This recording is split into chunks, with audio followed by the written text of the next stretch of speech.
All right, everybody, welcome back. Good late morning. We've got more receivers to get through here, more guys who are projected to go somewhere in day number 3. Although, I don't know if they should. Don't know if they should. We'll get to that. But let's go with Luke McCaffrey first. Let's talk about Luke McCaffrey. And yes, this is another blue blood in the NFL. Son of Ed McCaffrey, brother of Christian McCaffrey. Rice Owls, 23 years old. And he's really interesting, not just because he's got a famous NFL family, but he was playing quarterback until about 2 years ago. So everything I'm about to say needs to be filtered through that lens. 6'2", so he's got size, but he's only at 198, so he's a little bit lean, and he's got very short arms, which does put him a little bit behind the 8 ball, but his testing was pretty good. Good 40, real good acceleration on his 10-yard split. Vert and broad were just okay, so not a ton of explosiveness.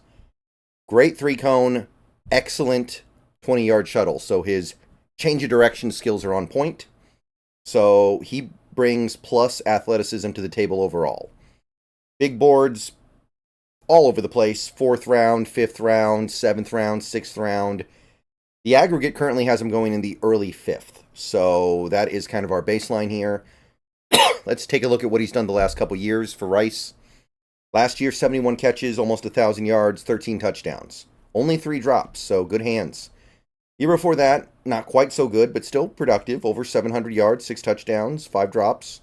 So 2 years of reasonable production, smaller school.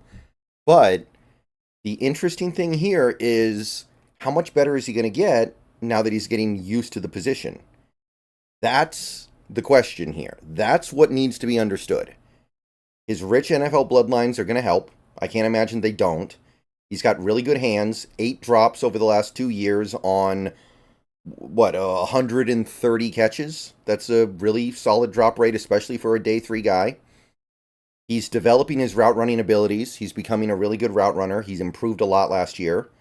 He's got great focus when he's on the field. He brings in everything that comes close to him. Off-target throws, he can go get them, even though he doesn't have a huge catch radius. He's relatively new to the position, which means he should get better. There should be some little nuances to the position that he doesn't fully grasp yet that he will. His change of direction skills are top-notch, and he can play through contact. He can make catches through contact, which for a guy like this, you wouldn't necessarily expect that, but he can take a licking and still bring in the catch. Some issues with Luke McCaffrey's game. Press coverage eats him up. His arms are short. You wouldn't expect him to be able to beat press coverage with arms that short. Doesn't have great speed. His speed is good, but he doesn't seem totally comfortable with it yet, although that is something that could come. Eventually, he becomes a little more comfortable in the position. His ball tracking skills need some work, and he doesn't shift gears well while running his routes. So he's one of those guys who kind of has one speed, which makes it harder to win as a route runner. So Luke McCaffrey, you look at that and you go, won't some of that clear up as he gets more experience? Ball tracking, route running, gear shifting. Yes, it should. So I think he's going to get a lot better in the coming couple of years. So I'm high on this guy. I would spend a 3rd round pick on Luke McCaffrey. I really like him, and I think he's going to be a good pro for a few different reasons. All right, so that's a guy who I elevate above where most of the big boards have him. Then we got Ainias Smith of the Texas A&M Aggies, 23 years old.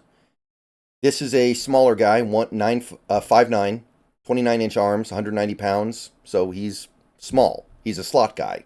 At the end of the day, he's a slot guy. He did crank out some massive numbers at the bench press. 21 reps is great. And the big boards, CBS has him in the 3rd, Walter has him in the 3rd, PFF has him in the 4th, ESPN has him in the 7th.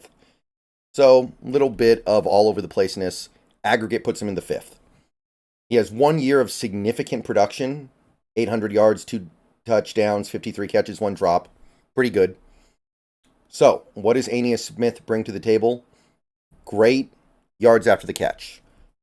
He's a guy who can take a short pass and bring it deep down the field. He's fluid when he's running his routes. He's got a good understanding of how to look smooth in his breaks, look smooth when he's doing fakes. He brings it all together pretty well.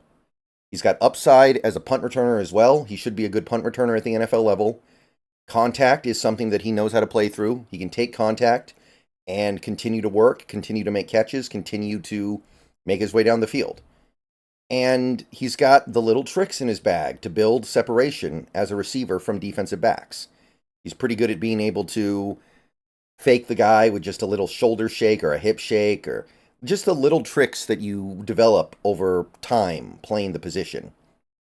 Now, some of his issues: limited ability to bring in off-target throws. He's not going to be a guy who goes down and scoops out a bunch of really tough catches.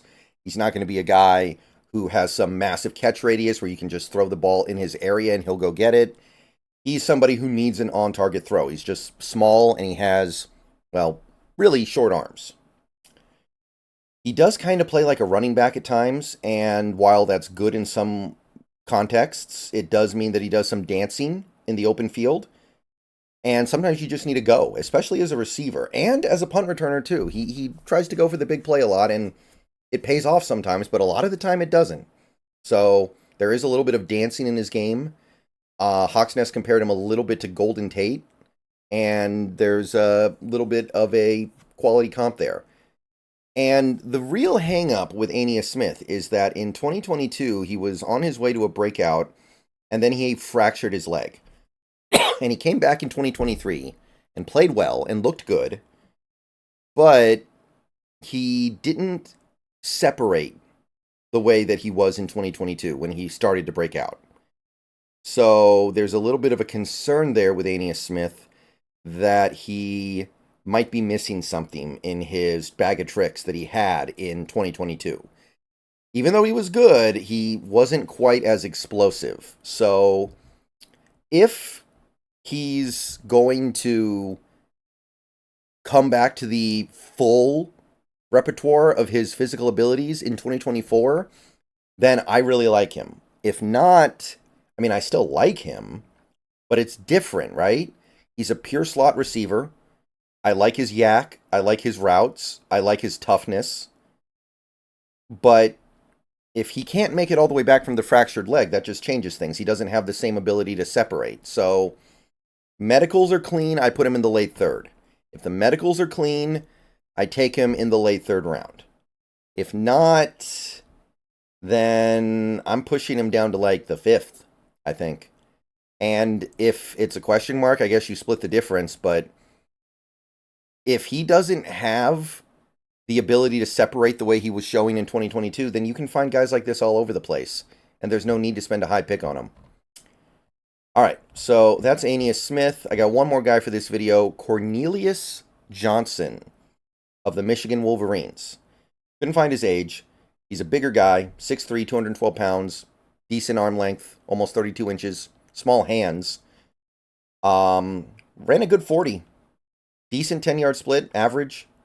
Good vert, good broad. So he's a pretty good athlete despite being big. So he brings some really interesting things to bear here. 6'3", running a 4.44. That works. Big boards, 5th round, 6th round, 7th round. Aggregate puts him in the 5th. Seems reasonable.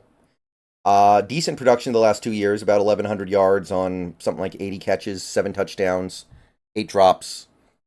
Nothing over the top, but he's playing on Michigan. As a receiver on Michigan, you're not going to put up over the top numbers. So he's got NFL size for sure. 6'3" is going to do it. Great athletic traits as well. He's really good as a run blocker. He's going to definitely provide that dimension to your offense. He can survive contact. He can make catches through contact. He can make contested catches. Good at that. And he's good with yak. He makes things happen after bringing in the ball. Makes things happen after making the catch. And he's got a big catch radius. He's big and he's got long arms. So he can pull in inaccurate passes. He can pull in passes that are just a little bit off. He's good at that. Now, he's got a ways to go with route running. Not a very good route runner yet. His drop rate is a little bit higher than you would like, although it's tolerable for a guy at this level of the draft. It's about 8 drops on 79 catches, right? You'd like to see better. He's probably never going to be a great route runner because he just doesn't have the agility to make clean breaks the way you would like. And his ball tracking skills are not very good. So there are issues here with Cornelius Johnson, but he's probably going to be better in the pros than he was in college because he's just going to get more opportunities. And he's a good physical specimen. He was limited by the situations that he was in. So, product of a Michigan passing attack that didn't give him a ton of opportunities, but I think he's skilled. I think there's potential here. Not superstar potential, but good potential here. He's probably never going to be a good route runner, but I'll say it before. I've said it before, I'll say it again. Route running is not required to be a good receiver in this league, or even a great receiver. So, you can overcome it if you're physically gifted, or do other things really well. And I think Cornelius Johnson could. So, I say 4th round. I go for it in the 4th. Don't like him as much as Roman Wilson, but he's got some of the same upside to be better than he was in college. And there were some things beyond his control that just led to him not putting up the big numbers. All right, more receiver stuff coming soon, but for now, feast on this. Let me know what you think of this crop, and I'll see you guys later. Go Hawks.